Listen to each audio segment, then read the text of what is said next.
Olá, estamos dando início a mais um programa Debates Le Monde Diplomatique Brasil, uma iniciativa do jornal Le Monde Diplomatique Brasil, em parceria com a TV PUC, com o canal universitário e com a TVT, a TV dos Trabalhadores. Hoje nós vamos tratar da violação dos direitos dos povos indígenas e da sua resistência. E para isso, nós convidamos aqui duas lideranças indígenas que eu vou apresentar para vocês agora. Quero apresentar para vocês o Jorge Tabajara. Ele é cacique do povo Tabajara e é advogado indígena. Ele é advogado do escritório IBE, assessor jurídico da Articulação dos Povos e Organizações Indígenas do Nordeste, Minas Gerais e Espírito Santo, e cacique do povo Tabajara, da aldeia Cajueiro, em Poranga, no sertão cearense. Muito obrigado por estar com a gente. Vou apresentar para vocês também o Veibe Tapeba. Veibe Tapeba é liderança do povo Tapeba e é advogado indígena. Ele também é advogado do escritório IBE, é integrante da Rede Nacional de Advogados e Advogadas Indígenas, ex-coordenador da Organização dos Professores Indígenas do Ceará, ex-coordenador da Coordenação das Organizações e Povos Indígenas do Ceará, foi assessor da FUNAI, integrou o Conselho Nacional de Política Indigenista, é membro da Comissão de Direito Ambiental da OAB Ceará, integrante da Comissão Especial de Defesa dos Direitos Indígenas do Conselho Federal da OAB e vereador de Caucaia, no Ceará, pelo PT, em seu segundo mandato. Muito obrigado, Veibe, também por estar aqui com a gente.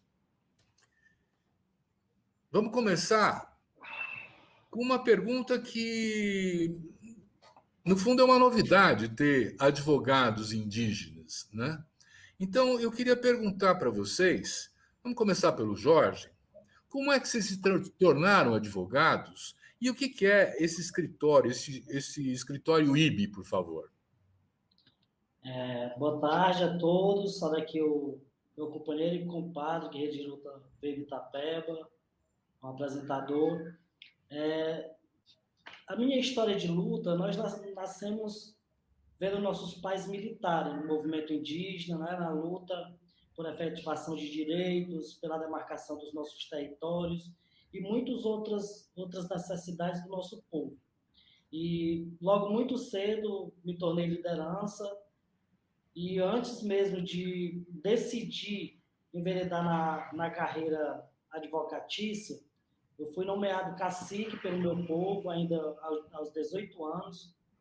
E quando houve essa possibilidade de cursar direito, consultei também aos nossos povos, tendo em vista que o nosso papel enquanto cacique, enquanto liderança, é apenas defender o que a nossa coletividade entende melhor. Então, a ideia de estudar, de cursar direito, ela surgiu em detrimento da necessidade que nós, enquanto povos indígenas, temos de nos apropriar do ordenamento jurídico, dos nossos direitos para defender com maior propriedade. Então, a gente enfrenta essa luta com muita dificuldade. Eu tive que praticamente ir embora da minha aldeia. Morei durante todo esse tempo, fui muito bem acolhido pelo povo Tapeba, e durante toda essa minha caminhada no curso de Direito, pude acompanhar diretamente cada ação, cada iniciativa dos nossos povos, vindo sempre que possível à minha aldeia, a aldeia Cajueiro, e fazendo essas articulações. Tive, inclusive, o privilégio de acompanhar durante todo o meu curso o processo que tramita na 22ª Vara Federal, que tratava exatamente sobre a questão da demarcação das nossas terras.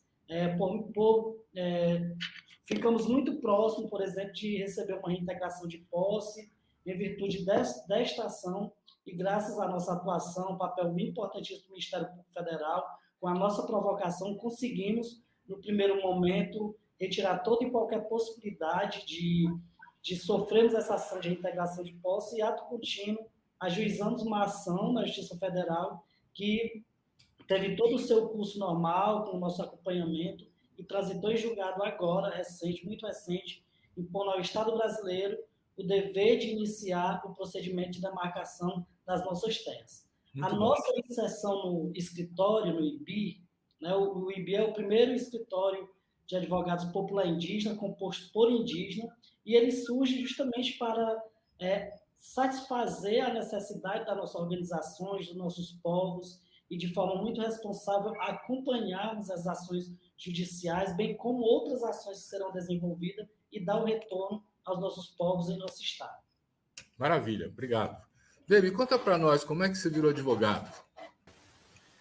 Bom, Silvio, primeiro queria agradecer o convite, saudá-lo aqui para estar mediando esse debate, saudar aqui meu parente, meu compadre, grande liderança, grande advogado indígena, Jorge Tabajara. Silvio, eu, na realidade, enveredei dentro do movimento indígena também muito cedo, já com atribuições específicas. Eu comecei a ter atribuições dentro do movimento indígena com 14 anos de idade. Eu fui professor indígena por bastante tempo, e a minha decisão de cursar direito, de se tornar advogado, ela se deu por até um fato inusitado. Eu estive indo para Brasília, numa delegação de liderança, de 3 lideranças, para se reunir com procuradores da Advocacia Geral da União para tratar sobre o procedimento de demarcação do território Tapeba, porque o STJ tinha tomado uma decisão no julgamento de um mandado de segurança para anular a portaria de demarcação do nosso território, e a reunião era para tratar justamente da defesa de um possível recurso. E lá, um procurador da Procuradoria Especializada da FUNAI, que era vinculada à AGU, ele falou que a FUNAI já tinha adotado as providências, que a chance do STJ reformar aquela decisão era muito grande. Eu perguntei qual era a medida que a FUNAI tinha adotado, a Procuradoria Especializada. Eles disseram que era embargo de declaração e que a gente voltasse para o território muito tranquilo, que a chance, de fato, do STJ reformar aquela decisão era muito grande. Então, assim, nós voltamos, nos reunimos com as lideranças, cacique, pajé, associações indígenas, e nós repassamos aquelas informações. E aí, poucos dias depois, nós tomamos a informação de que, de fato, o STJ, no julgamento, né, na análise desse mandato de embargo de declaração, o STJ havia mantido a decisão inicial do STJ. E eu fui curioso como sou, fui investigar o que diabos era embargo de declaração. E aí eu descobri que embargo de declaração ele não tem esse poder, esse condão de reformar uma decisão judicial. Ele basicamente serve para esclarecer a obscuridade, a omissão, contradição, e não tem esse perfil de converter uma decisão já proferida por um juiz, por um magistrado. Então, me senti extremamente enganado, manipulado pelo juridiquês, sem a gente conhecer a linguagem jurídica. E, naquele momento, eu tomei uma decisão individual de dizer assim, olha, a gente precisa dar um basta nessa situação. Então, nós nos reunimos aqui dentro do Povo Tapeba, fizemos uma discussão. Não era a minha intenção individual, no início, de seguir essa carreira jurídica, e nós optamos, então, por fazer um vestibular já de urgência. Era no meio do ano, eu lembro que era no meio do ano, não tentei nenhum vestibular numa universidade pública, fui para uma faculdade particular, porque, infelizmente, o acesso à universidade pública ainda é muito excludente, e consegui concluir o curso de Direito, já prestei o exame da Ordem dos Advogados do Brasil, conseguimos passar nesse exame, e nós estamos aí nessa empreitada, né, para defender os direitos dos povos indígenas com qualidade, defender os interesses das organizações indígenas, assessorar as lideranças, o movimento indígena como um todo. E nós estamos aí nessas frentes de batalha, integrando essa rede nacional de advogados e advogadas indígenas, integrando agora o escritório IBI, que é o primeiro escritório de advocacia popular indígena, uma experiência inovadora, que a gente espera, inclusive, Silvio, que os outros estados também sigam o mesmo caminho, porque, de fato, o acesso ao sistema de justiça é muito difícil e caberá as experiências como essa do escritório IBI, para a gente dar os retornos para as comunidades. Muitas comunidades, infelizmente, não conseguem sequer ter a oportunidade de acompanhar a tramitação de processos judiciais envolvendo seus territórios. Então, nós estamos aí depositando as nossas fichas, a nossa confiança nessa primeira experiência, como uma experiência de incubação mesmo, para que a gente consiga implantar um sistema de monitoramento desses processos judiciais, assessoramento, acompanhamento, e em algumas ocasiões a gente poder, inclusive, ingressar com medidas judiciais envolvendo os interesses das coletividades dos nossos povos. Muito bom. É É uma satisfação poder contar com advogados indígenas que defendem a sua causa, a nossa causa, a causa dos direitos, né? Olha, eu estou muito impressionado. Eu acho, inclusive, que o Brasil inteiro está impressionado com o nível de organização que os povos indígenas apresentaram agora nessa manifestação do acampamento com 6.000 representantes em Brasília, não é? São mais de 140 povos que se juntaram aí, falando línguas diferentes, inclusive, não é? E eu queria que vocês nos contassem um pouco como é que chegou a esse nível de organização, né? E como é que foi preparada essa manifestação? Antes de a gente entrar nos conteúdos, é importante saber esse nível de articulação, esse nível de luta conjunta que vocês estão amadurecendo e mostrando para o Brasil como se defende direitos, não é? Jorge, você quer começar? Pode ser. É importante colocar que, com o advento da atual Constituição Federal Brasileira, nós, povos indígenas, passamos a ter esse direito de organização própria, né? E isso tem difundido muito bem em nossas aldeias. Todos os nossos povos têm suas associações de base, têm nossos movimentos de base, e a partir das nossas bases nós vamos nos integrando às outras organizações do movimento indígena. A nível estadual, aqui nós temos diversas organizações, agora a Federação dos Povos Indígenas do Estado do Ceará, temos outras do segmento, como a Organização dos Professores Indígenas, a Organização de Mulheres Indígenas, a Organização da Juventude. Nós integramos a Articulação dos Povos Indígenas do Nordeste, Minas Gerais e Espírito Santo, a APOIME, e a partir da APOIME, somos integrados também à Articulação dos Povos Indígenas do Brasil, a APIB, que é a principal organização indígena que tem esse poder principal de realizar essas mobilizações.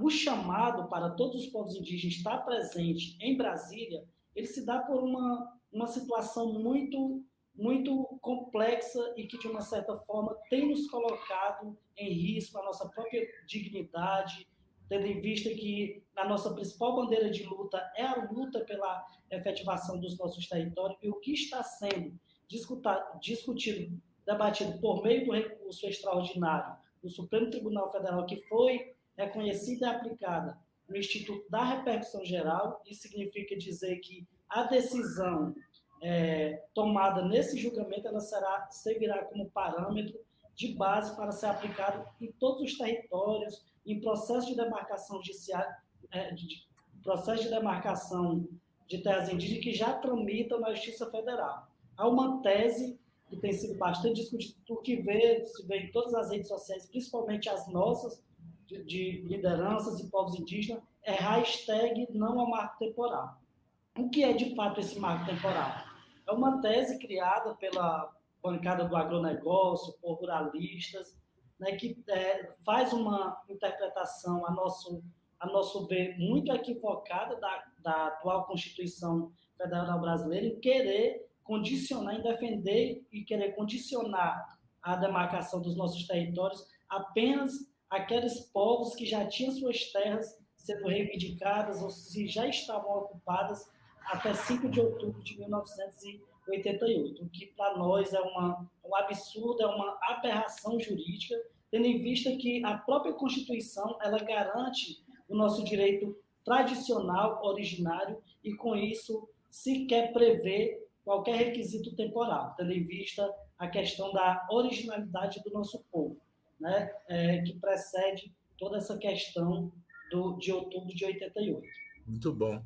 Você quer continuar? Eu estava muito interessado na dimensão assim de como vocês se organizaram para chegar lá, com essa força toda. O Brasil e o mundo estão admirando a capacidade de luta de vocês. Bom, Silvio, primeiro para dizer que essa estrutura do movimento indígena, descrita pelo nosso companheiro parente advogado Jorge Tabajara, já é a experiência que tem acontecido nos últimos anos, né? A articulação dos povos indígenas do Brasil, junto com suas organizações regionais, estaduais e de base, tem realizado anualmente o acampamento Terra Livre. Então, a experiência do acampamento, que já existe há pelo menos uns 10 anos, ela iniciou pensando num abril vermelho, num abril indígena, para que os povos pudessem demarcar o espaço de Brasília, o Distrito Federal, levando um conjunto de reivindicações para o governo brasileiro, para os ministérios, uma pauta na área dos territórios, da saúde, da educação, do meio ambiente, da necessidade de termos apoio para a produção nos territórios indígenas, de levar um debate para a capital federal. E nós temos a oportunidade desse acampamento Terra Livre funcionar como uma espécie de uma Assembleia Nacional dos Povos Indígenas, um espaço de deliberação máxima do movimento indígena brasileiro. Então, não é nova essa experiência de nós estarmos em Brasília, reunidos em assembleia, para reivindicar, para defender os nossos direitos. Evidentemente que nesse ano de 2001, nós tivemos, de 2021, nós tivemos se concentrando muito nessa pauta anti-indígena que tramita no Congresso Nacional e que também está dentro desse processo de repercussão geral envolvendo recurso extraordinário do STF. Tanto é que em junho nós tivemos integrando o acampamento Levante pela Terra, e esse acampamento também teve uma participação expressiva de lideranças indígenas do Brasil, eram mais de 3.000 lideranças, nós estivemos lá, inclusive eu e o compadre Jorge, nós estivemos presentes nesse acampamento, e agora, novamente, na semana passada, também respondendo à convocação da Articulação dos Povos Indígenas do Brasil, da PIB, nós estivemos lá no acampamento Luta pela Vida para fazer esse acompanhamento presencial da tramitação do recurso extraordinário do marco temporal. Então, é um momento de muita excepcionalidade, não é um acampamento Terra Livre comum, como os anteriores, é algo que a gente precisa, de fato, levar todas as atenções do movimento indígena, dos povos indígenas, das organizações indígenas, dos aliados, parceiros, das entidades e instituições, mas, sobretudo, tentar amplificar o debate com a sociedade brasileira, com a comunidade internacional, de todo o conjunto de violações de direitos humanos que estão acontecendo, especialmente vindo disparado de Brasília, seja no Congresso, seja no Supremo Tribunal Federal, né? Então, essa capacidade de articulação ela se dá muito pela unidade do movimento indígena. Nós costumamos a dizer, Silvio, que nós não temos unanimidade dentro do movimento indígena. Nós temos divergência, nós brigamos, nós discutimos, mas nós buscamos uma unidade desse movimento. E essa unidade ela se dá exatamente na luta pela terra e na luta pela implementação dos direitos sociais, das políticas sociais, e no combate à violação de direitos humanos. Então, quando mexe com um, mexe com todos. Especialmente, isso está retratado nesse recurso extraordinário. É um caso envolvendo um povo, que é o povo Xoclen do estado de Santa Catarina, mas que tem repercussão geral e pode colocar em xeque aí o futuro das nossas próximas gerações. Então, essa capacidade de articulação, de mobilização, ela se dá pelas nossas organizações indígenas, pelas redes sociais e pela legitimidade dessa corrente de forças que foram sendo constituídas nos últimos anos. O agronegócio tem ficado muito forte, tem crescido, né? Tem construído uma representação forte no parlamento. E eu queria perguntar para vocês se depois do golpe que derrubou a presidenta Dilma, a situação dos povos indígenas foi mudando mais rapidamente ou foi ficando mais grave. Porque a gente sabe de como a FUNAI foi esvaziada, o Instituto Chico Mendes foi esvaziado, e aí eu queria que vocês fizessem um pouco o diagnóstico do que é que ficou como situação dos povos indígenas a partir daí. Você está sem som, Jorge. Pronto, nessa bancada, levando em consideração o Congresso Nacional, nós nunca tivemos uma bancada que fosse bastante favorável à questão das minorias do nosso país. Nós, ao longo da história, nós tivemos apenas 2 deputados federais, o Juruna, e agora a nossa grande guerreira Joênia, que tem feito um excelente trabalho, e nas últimas décadas, a nossa luta, a luta do movimento indígena no Brasil, ela é imensa para, pelo menos, manter os nossos direitos que já estão aí. Por diversas vezes, estivemos também no acampamento Terra Livre, em Brasília, fazendo uma luta imensa contra a PEC 215, que foi muito falada e que rodou diversas vezes nos bastidores do Congresso Nacional, onde tentava alterar a competência de demarcação das terras indígenas, que hoje é do Poder Executivo, levando essa competência para o Poder Legislativo, que depois, de uma certa forma, ela foi apenas reformada e está sendo também analisada por meio do projeto de lei, o PL 490. Então, nos últimos anos, a nossa luta tem sido muito intensa nesse sentido, porque se analisarmos o próprio texto constitucional, ele é muito completo. No entanto, o Estado ele não cumpre com o seu papel institucional de demarcar nossos territórios e fazer a proteção como reza o texto constitucional. Então, a nossa luta, tendo em vista que o Estado ele não cumpre com esse papel, e vem um Congresso Nacional, esses ataques em todos os poderes, agora também por meio do Poder Executivo, no sentido de alterar, suprimir direitos constitucionais dos nossos povos. Uhum. Então, eu tenho algumas coisas que são ações que vocês estão envolvidos, que fazem menção a organizações criminosas nas aldeias, aos grileiros, aos poceiros, mineração, não é? Quer dizer, como é que tem sido esse avanço desses ataques às terras indígenas e às aldeias, hein? Silvio, eu queria pedir permissão só para também colaborar com a Fica à pergunta vontade. anterior, só para dizer o seguinte, né? De fato, os impactos do golpe lá de 2016, com o afastamento da ex-presidente Dilma, acabou mudando essa relação do Estado brasileiro com os povos indígenas, especialmente com as conquistas que nós tivemos nos últimos anos na área do controle social, né? Uma das primeiras medidas do presidente Bolsonaro foi editar o decreto 9.759, que extinguiu quase 700 conselhos.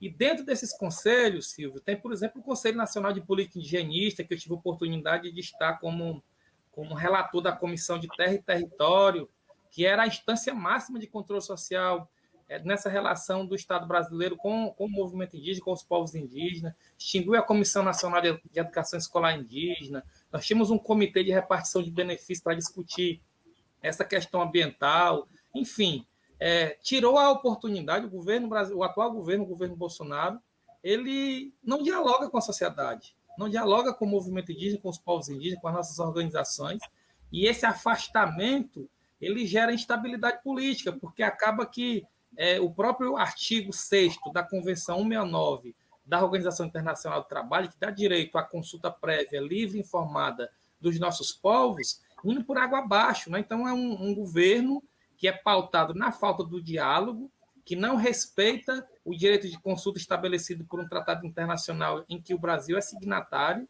e, sobretudo, ataca os nossos direitos, né? Então, a tensão ela tem sido atônica nessa relação conflituosa do governo brasileiro, do governo Bolsonaro, com os nossos povos. Eu não estou dizendo aqui que no governo Dilma, no governo Lula, embora eu esteja vereador do Partido dos Trabalhadores, pelo PT, eu não posso de maneira alguma dizer que foi 100% bom, até porque o nosso partido errou muito, cometeu muitos erros, não conseguiu ampliar a política de demarcação de territórios indígenas. Nós entendemos por quê.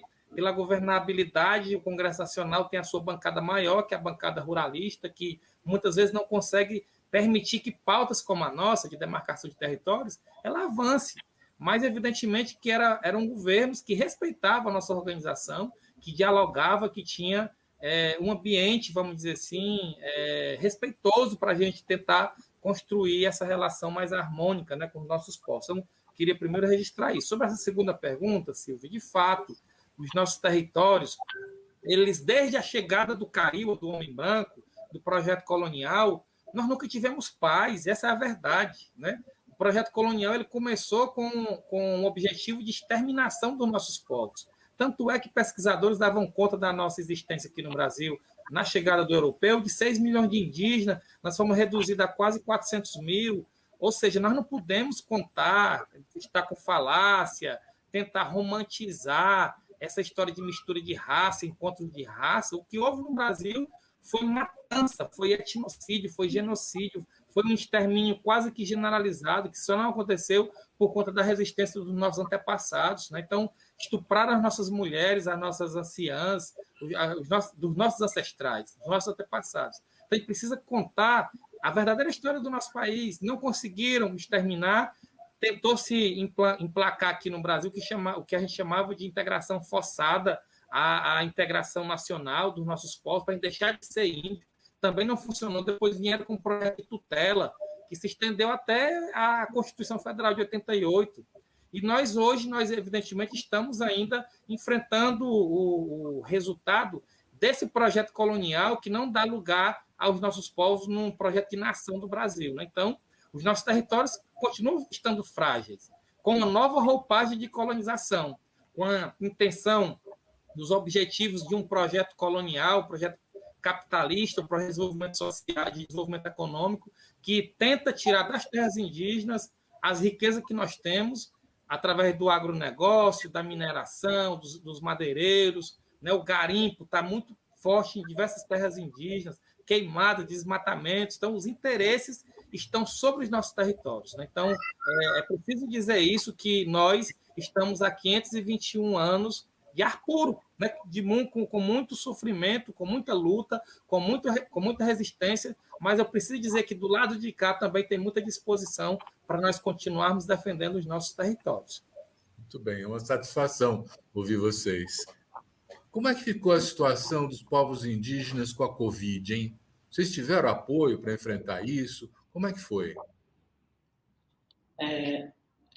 A articulação dos povos indígenas, a PIB, por meio dos nossos advogados que lá compõem, houve uma ação direta, uma ação de descumprimento do preceito fundamental, e aí já é um passo muito importante, porque pela primeira vez uma articulação indígena, uma organização indígena, ela foi habilitada para mover as ações do controle de constitucionalidade, onde fizemos uma pressão para que todos os nossos povos indígenas, todos os parentes, usuários do subsistema, que já somos contemplados pela política de atenção à saúde dos povos indígenas, para que todos os indígenas, aldeados e os que estivessem ao entorno de nossas aldeias pudessem ser contemplados com a vacinação, tanto na primeira como na segunda dose. Foi um passo muito importante para nós, que o Padre poderá completar com mais detalhe essa questão da ADPF. Bom, Silvio, só para complementar as informações do nosso guerreiro Jorge, a pandemia ela acabou agravando um contexto de muita vulnerabilidade, seja do ponto de vista da saúde indígena, seja do ponto de vista da proteção dos nossos territórios. Né? No caso da saúde, o julgamento dessa ADPF pelo ministro Barroso, lá no Supremo Tribunal Federal, foi fundamental para que a gente não tivesse perdido mais vidas, porque foram muitas vidas perdidas, muitas lideranças tradicionais, até de atuação nacional, né, como um cacique lá da terra indígena do Xingu, que esqueci o nome dele agora, como Paulinho Paiacã, tiveram suas vidas ceifadas pela Covid, pela ineficiência, pela negligência, pela omissão do Estado brasileiro de combater a pandemia. E os nossos povos, até pelo entendimento da própria Organização Mundial de Saúde, nós somos considerados povos com uma vulnerabilidade, né? E essa vulnerabilidade ela se dá exatamente muitas vezes pela dificuldade que o governo brasileiro tem de atuar nas nossas comunidades. Então, os nossos povos foram incluídos ainda no primeiro grupo prioritário para receber a imunização contra a Covid, junto com os trabalhadores da linha de frente da saúde, os servidores da saúde. Então, nós recebemos a imunização. Infelizmente, a CESAI, a Secretaria Especial de Saúde Indígena, ela tem utilizado o critério de um cadastro, só pode receber imunização, atendimento de saúde, quem estiver integrando o que eles chamam de Sistema Integrado de Atenção à Saúde Indígena, o SIASE, e infelizmente a gente tem tido relatos que muitos indígenas ainda não conseguiram receber a imunização ou o atendimento nas unidades de saúde que nós temos nos territórios, por não estar integrando esse sistema, esse cadastro. Né? Então, nós temos ainda muitas queixas das comunidades. Tem outros aspectos, por exemplo, a CESAI teve muita dificuldade de apoiar as barreiras sanitárias que foram implantadas pelas próprias comunidades indígenas nos nossos territórios. Pelo contrário, né? A CESAI acabava dificultando, criando problemas para que as comunidades pudessem realizar um certo controle de quem entrava e de quem saía dos territórios. Tivemos um problema, acho que somente depois, praticamente de um ano de pandemia, que nós passamos a receber algum suporte de material de higiene, kit de higiene pessoal, máscara, álcool em gel, porque no começo era nós por nós mesmos, nós estávamos aí jogados à própria sorte. Se não fosse as campanhas, no caso aqui do estado do Ceará e alguns outros estados do Brasil também, campanhas de solidariedade, inclusive com gêneros alimentícios, com cestas de alimentos, que muitos produtores, agricultores, pescadores tiveram as suas vidas totalmente transformadas, não tinham condições de estarem, inclusive, procurando desenvolver as suas atividades econômicas. Então, foi um cenário realmente de muita preocupação. A situação de insegurança alimentar e nutricional ela ficou ampliada e, infelizmente, a gente acabou não tendo o retorno ideal do governo brasileiro. Outra questão, para finalizar, a questão de proteção territorial. Os nossos territórios com a pandemia acabaram ficando à própria sorte também, porque o IBAMA não atuava no nosso território, a Polícia Federal não chegava junto, a própria FUNAI deixou de realizar as ações de vigilância e de monitoramento territorial. Então, era um prato cheio para que, no Brasil todo, garimpeiros, né, as mineradoras, madeireiros, as pessoas começaram a invadir os territórios. No caso aqui do estado do Ceará, a gente tivemos relatos de invasões desses territórios, né, de edificações irregulares, e nós aqui no nosso estado, especialmente, nós estamos vivenciando um cenário bem complexo da atuação de organizações criminosas, organizações que foram criadas lá em São Paulo, no Rio de Janeiro, que pela pressão dos órgãos de segurança pública naqueles estados, migraram para o estado do Ceará, e dentro do estado do Ceará, eles encontraram um cenário favorável para eles se esconderem, para recrutarem jovens indígenas, inclusive, para a estrutura do crime, e nós estamos enfrentando um cenário de muita dificuldade, de violência, de instabilidade, de falta de atuação dos órgãos de segurança pública, algo que aqui no estado do Ceará a gente já vinha denunciando há pelo menos uns 8 anos, e infelizmente o Estado não foi capaz de barrar a entrada dessas organizações criminosas nos nossos territórios. Olha, de um lado, eu vejo assim com muita alegria a capacidade de luta e de organização de vocês. Mas eu vejo também o quanto vocês estão sendo impactados por esse modelo de desenvolvimento, esses capitalistas, o agronegócio. E as queimadas, hein? As queimadas que foram provocadas pelos grandes fazendeiros na Amazônia, no Cerrado, no Pantanal. Isso afetou a vida de vocês?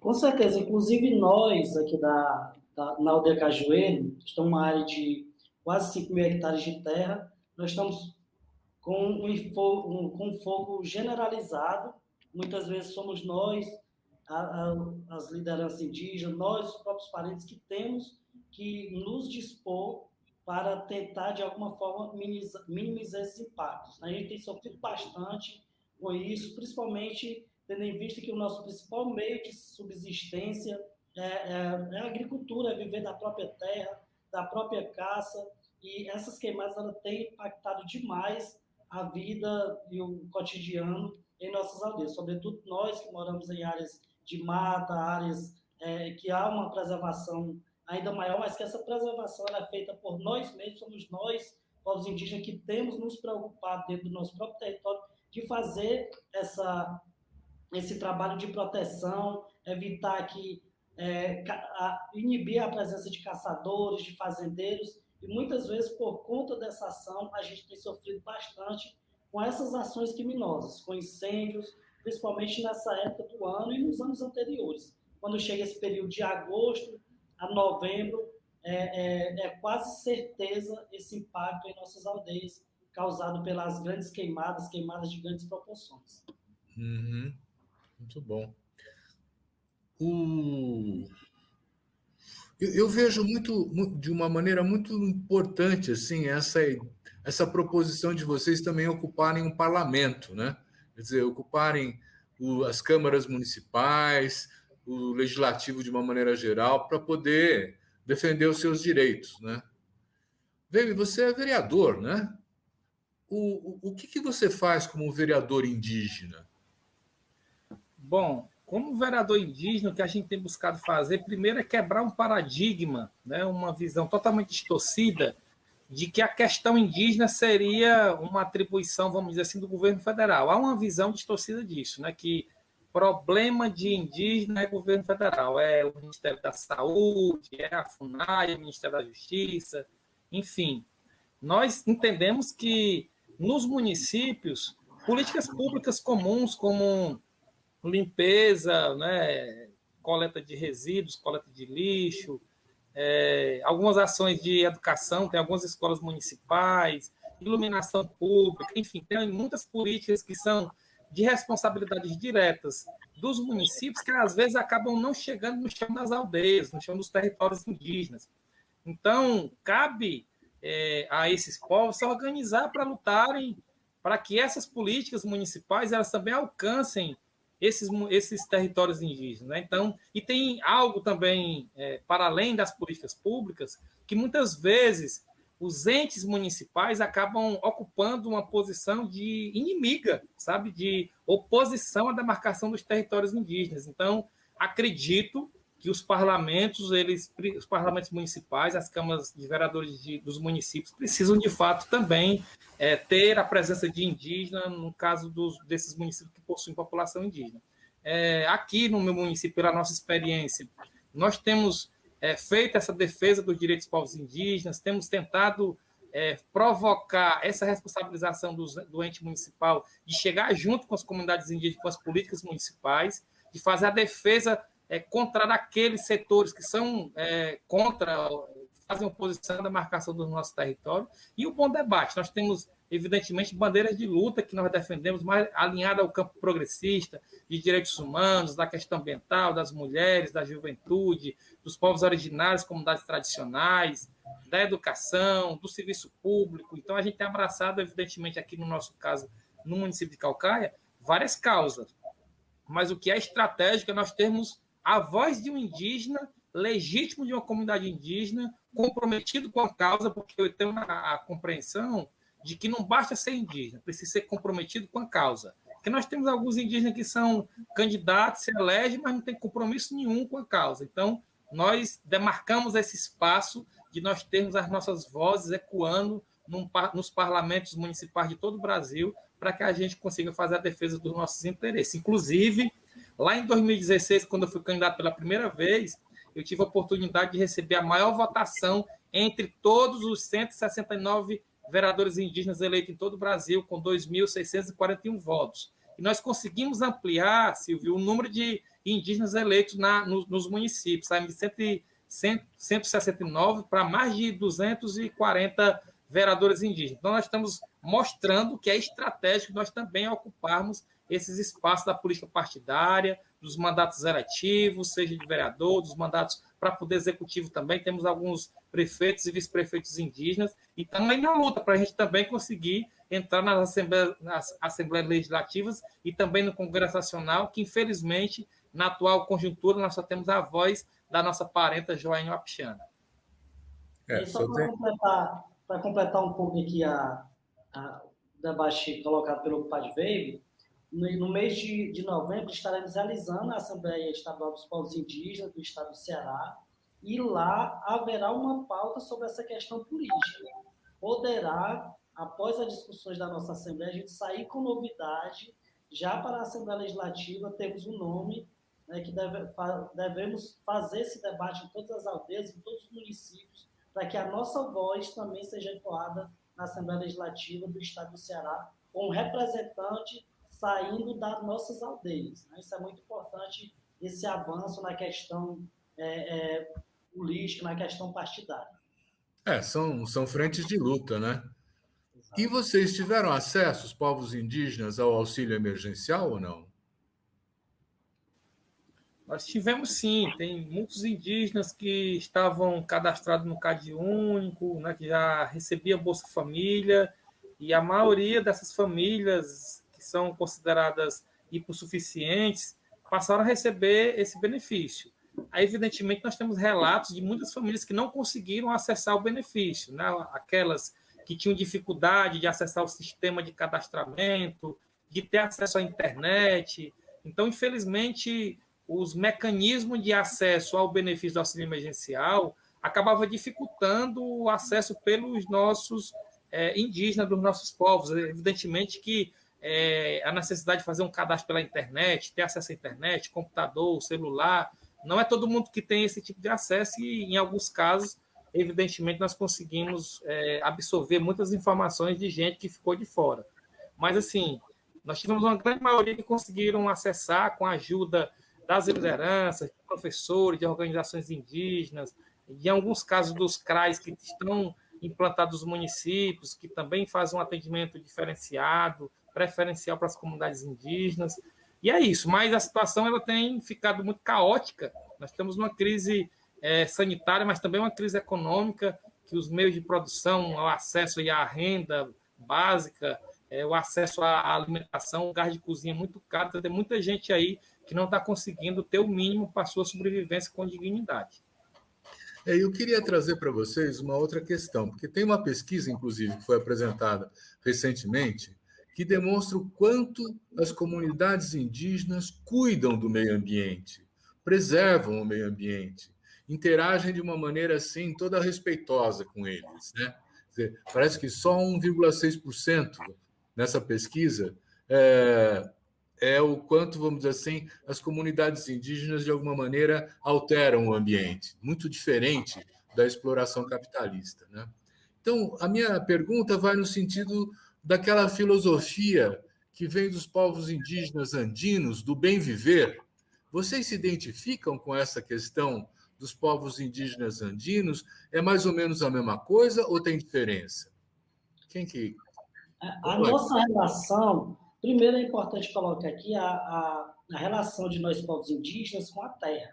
Diferentemente dos não indígenas, tem mais como se fosse uma propriedade privada que pode a qualquer momento se desfazer como um lucro. A terra indígena para nós ela tem um sentido especial. E pelo sentimento de mãe, é nosso dever de cuidar, de proteger, né? Porque o nosso entendimento é que somente a Mãe Terra é possível para que possamos manter viva a nossa cultura, as nossas tradições, né? Garantir o usufruto exclusivo dos nossos povos e, principalmente, o futuro das nossas gerações. Esse sentido espiritual, o sentido de preservar, por exemplo, na maioria das terras indígenas, eu vou colocar como exemplo a nossa própria terra, após a nossa retomada que ocorreu no ano de 2008, a nossa terra praticamente devastada, após um investimento bilionário de empresas que pensavam apenas no lucro, derrubaram diversas árvores frutíferas plantadas pelos nossos antepassados, nossas famílias tradicionais. Após esse ingresso de retomar ao nosso território sagrado, a gente tem feito, por exemplo, nós plantamos mais de 20 mil árvores, entre árvores frutíferas como árvores nativas da nossa própria região. Então, esse sentimento espiritual, esse sentimento sagrado que temos com a Mãe Terra e esse nosso dever de cuidado tem feito a diferença. Tanto é que as principais áreas de preservação ambiental, se formos analisar hoje, estão dentro dos nossos territórios indígenas. Weber, é a Pachamama, né? Exatamente, né? Segundo os levantamentos feitos por ambientalistas, pesquisadores, cientistas, os territórios indígenas eles são os mais preservados, conservados do mundo. Então, para nós, a importância da mata em pé, da floresta em pé, ela é algo que é extraordinário, é a maior defesa que nós fazemos, né? Então, e isso é muitas vezes impensável num modelo de sociedade que só busca o lucro. As terras, o contexto de terras como propriedade, não passam de meras mercadorias. E essa relação afetiva que foi colocada aqui pelo meu parente Jorge, ela é no sentido de nós entendermos como parte da natureza. Então, a natureza, para nós, por exemplo, a pedra, uma pedra, para nós, diferentemente do que o resto da sociedade acha, a pedra para nós ela tem vida, muitas vezes ela é morada de encantado. Aqui no Povo Tapeba, por exemplo, tem uma história linda de uma pedra sagrada. O nosso nome, o nome Tapeba, vem de Tapeva, que é uma variação de pedra chata. Então, até essas compreensões do que integra a natureza, muitas vezes é muito mal compreendida pelo restante da sociedade. Então, tem uma história chamada, né, no direito, a gente assiste muito isso, que é a função social da propriedade. O que seria a função social da propriedade para a sociedade convencional, vamos dizer assim, majoritária? Uma área que ela está ali como propriedade, que não está sendo utilizada, aí muitas vezes é colocada como muitas vezes desova de cadáver, colocação de lixo, e aí ela não está cumprindo a função, o Estado, o município pode requerer aquela área ali para um programa de habitação, de moradia popular e tal. Muitas vezes, para nossas comunidades, para nossos territórios, até essa compreensão de função social da propriedade é muito mal interpretada até por juristas, porque eu lembro que teve uma ação judicial que um advogado de um proprietário de terra alegava que aquela terra ali dos indígenas, do povo Tapeba, por exemplo, não é utilizada. Só que esse sentido de utilização ele é muito mal compreendido. Dentro do nosso território, por exemplo, tem áreas que são específicas de encantaria, de espiritualidade, só que entra o pajé. Tem áreas sagradas que nós não podemos entrar, pessoas assim, integrantes da própria comunidade. Então, é a visão cosmológica, é uma visão espiritual, é um respeito da nossa ancestralidade, dos nossos encantados.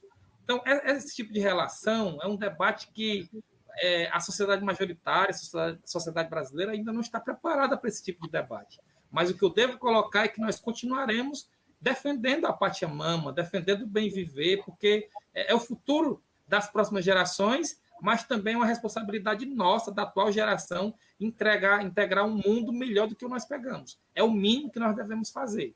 Mata em pé o que nós defendemos. Você abre uma possibilidade de eu fazer uma pergunta. E olha, nós já estamos chegando perto do final do nosso tempo. Então, eu vou fazer essa pergunta. Depois eu vou pedir a vocês que digam em 2 minutos, depois da pergunta, qual é a mensagem que vocês querem transmitir para os nossos telespectadores, tá bom? A pergunta é: como é que as crianças indígenas estão herdando todo esse patrimônio cultural?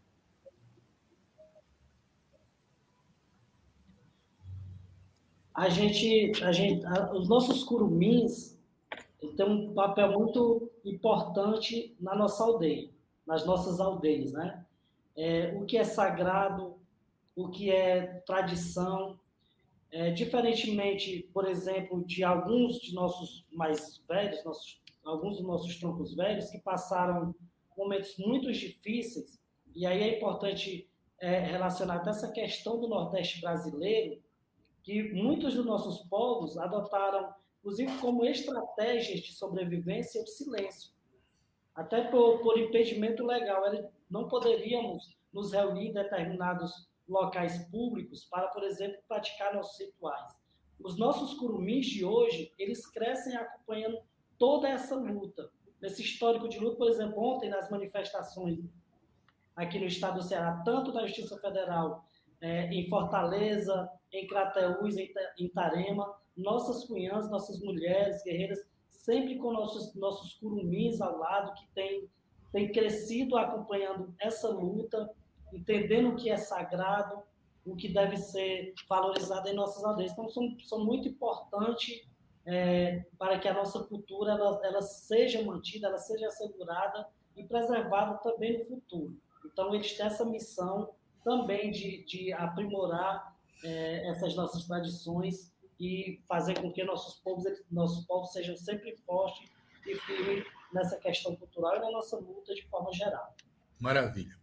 Então, eu vou pedir para vocês, então, cada um, vamos dizer, usando 1, 2 minutos, dizer uma mensagem para o telespectador, uma mensagem que vem da luta de vocês, do projeto de futuro, do que vocês aspiram que a sociedade brasileira tenha como respeito e integração com os povos indígenas. Eu vou pedir para o Veibe começar. Bom, a mensagem que nós deixamos na tarde de hoje, primeiro a mensagem de esperança, nós precisamos atravessar esse período de pandemia forte, mais unidos, que a gente possa, inclusive, valorizar mais a vida, valorizar mais os parentes, a comunidade, a sociedade, os povos, enxergar na natureza uma possibilidade de um modelo diferente de sociedade. Nossa sociedade mundial está doente, as catástrofes ambientais, mudanças climáticas, tudo isso aponta para um cenário totalmente desolador, uma possibilidade até de extinção da humanidade, e que nós, povos indígenas, temos procurado viver nesse projeto de bem viver, de respeito com a mãe natureza, de defender os nossos territórios, lembrando, inclusive, que a terra é patrimônio da União, que cabe aos nossos povos o usufruto exclusivo, ou seja, até as terras indígenas é do povo brasileiro, é de toda a sociedade, cabendo dos nossos povos o usufruto exclusivo. Então, nós defendemos os nossos territórios, porque os territórios cumprem uma função socioambiental para o futuro das nossas próximas gerações. Nós costumamos a dizer nas nossas lutas que a luta pela Mãe Terra é a mãe de todas as lutas, que nós entendemos que é na Mãe Terra em que nós conseguimos produzir, conseguimos viver, conseguimos nos reproduzir. Então, a gente precisa compreender a Mãe Terra com essa possibilidade da nossa verdadeira libertação, da nossa libertação do capital, a libertação da concentração de riqueza, da gente entender que é uma obrigação nossa, de fato, entregar um mundo melhor para as próximas gerações. E nós estamos fazendo tudo errado. No geral, nós estamos fazendo tudo errado. Agora é preciso a sociedade internacional entender esse modelo, esse modo de vida diferente que nós temos implantado nos nossos territórios indígenas como uma filosofia de vida para todo mundo. Não basta a gente querer derrubar, tirar nossa mata e somente construir, edificar. Para cada árvore tirada que se plante 10. Você, Silvio, nós temos que passar por aqui, a nossa passagem por esse plano precisa ser compreendido como uma missão. Cada um de nós precisa ter uma responsabilidade aqui, né? Eu costumo muito, sempre nos meus momentos de tranquilidade, assim, que é muito difícil ter isso, né? De cuidar das minhas plantas, de plantar. Eu planto muita árvore nativa, planto muita árvore frutífera, ensino isso para os meus filhos, papel fundamental das escolas indígenas que nós temos nos nossos territórios. Eu acredito que nós estamos conseguindo fazer o nosso papel, o nosso trabalho, mas que isso também precisa está ocorrendo também para fora dos territórios indígenas, né? Porque, infelizmente, as coisas não funcionam como na televisão. As coisas não são igual, o agro é tudo, o agro é tech, né? Não é por aí. A gente precisa defender a mata em pé, a gente precisa defender a floresta, a água, os animais, e nós, seres humanos, como parte dessa mãe natureza. Muito bom. Então, Jorge, suas palavras. 2 minutinhos. Nesse momento, o que pedimos em toda a sociedade brasileira, mundial, é a solidariedade, é apoio. Essa luta que estamos encarando no nosso país não deve ser encarada apenas por nós, povos indígenas. Todas as minorias, toda a sociedade brasileira precisa entender que o que está em jogo é a nossa própria vida, no nosso direito sagrado, e como foi muito bem colocado, esse direito sobre a terra mesmo após concluir todo o seu processo de demarcação, ela fica de posse da União, sendo nós apenas usufruto. Que a sociedade tente pesquisar. Hoje nós estamos, principalmente por meio da nossa juventude, divulgando de forma constante tudo o que acontece em nossas aldeias, por meio das nossas redes sociais. Peço que sigam, por exemplo, as redes sociais das organizações indígenas, da PIB, da Federação dos Povos Indígenas, da APOIM, das nossas próprias redes particulares. É lá que a gente tem dedicado a nossa vida a esse projeto de futuro para as nossas gerações, de entregar uma vida mais digna, uma aldeia preservada, enfim, a nossa missão aqui na Terra fazer isso, e que a sociedade também precisa entender. Muito bom. Eu quero agradecer muito ao cacique Jorge Tabajara e à liderança do povo Tapeba, Weibe Tapeba, por essa excelente apresentação da dinâmica que vocês estão enfrentando, das práticas de resistência, das aspirações dos povos indígenas, e agradecer também a você que nos assiste por ter participado desse papo. Semana que vem tem mais. Obrigado.